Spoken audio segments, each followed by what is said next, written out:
Du coup les gars, je voulais vous faire une petite analyse 100% spoiler de The Housemaid et de la femme de ménage, enfin de la femme de ménage The Housemaid en anglais, avec Sydney Sweeney. Donc ce sera 100% spoiler par rapport au propos du film, parce que voilà, le propos du film, la vraie morale, les vraies thématiques du film sont révélées dans le film en question.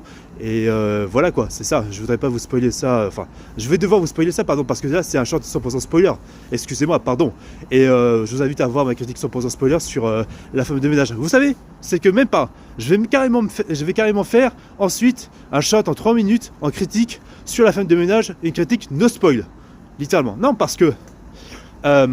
voilà, bon, ceux qui ont vu le film, bon, maintenant vous le savez, vous pourrez prévenir peut-être vos amis, vos proches autour de vous pour annoncer que voilà, il y aura un short critique 100%, enfin no spoiler sur la femme de ménage en critique. Donc, tous ceux, les sales wokistes qui ont critiqué Sydney Sweeney parce que c'est une femme blanche pour la pub Eagle, tout ça, les marques de jeans, etc. Peut-être que le slogan American Eagles, white, je sais pas quoi, ok, Sydney Sweeney n'a rien demandé par rapport à ça, elle y est pour rien. Mais critiquer la personne parce qu'elle est blanche et blonde, et elle est jolie, mais vous êtes des détraqués.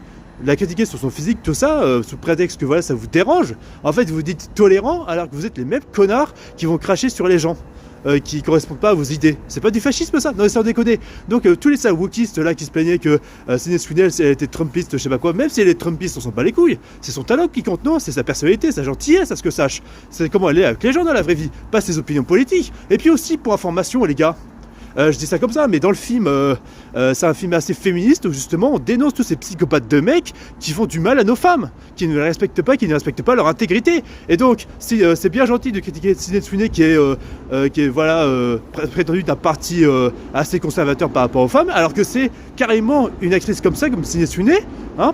Enfin, c'est une actrice comme Sydney Sweeney que vous dénoncez, qui joue carrément dans un film qui dénonce justement tout ce qu'il y a de mauvais et de toxique entre les hommes et les femmes, pour beaucoup d'aspects, où ça va pas dans cette société.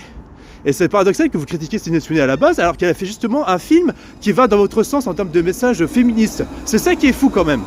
Donc la mauvaise foi, l'hypocrisie, ça commence à bien faire les mecs. Parce que sans déconner, putain, sans déconner, je vous jure que là...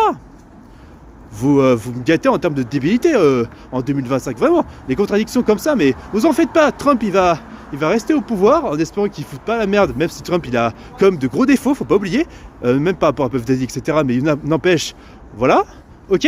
Donc, Trump, voilà, parce que par rapport aux enfants, il les protège. Et puis aussi, c'est des souliers, foutez-lui la paix, quoi. Et donc voilà, c'est tout. C'est pas de la tolérance, c'est pas du racisme, donc, hein. Votre mauvaise foi, vous pouvez vous la carrer dans le cul, les gars, hein. Surtout que vous êtes raciste de base par la tolérance.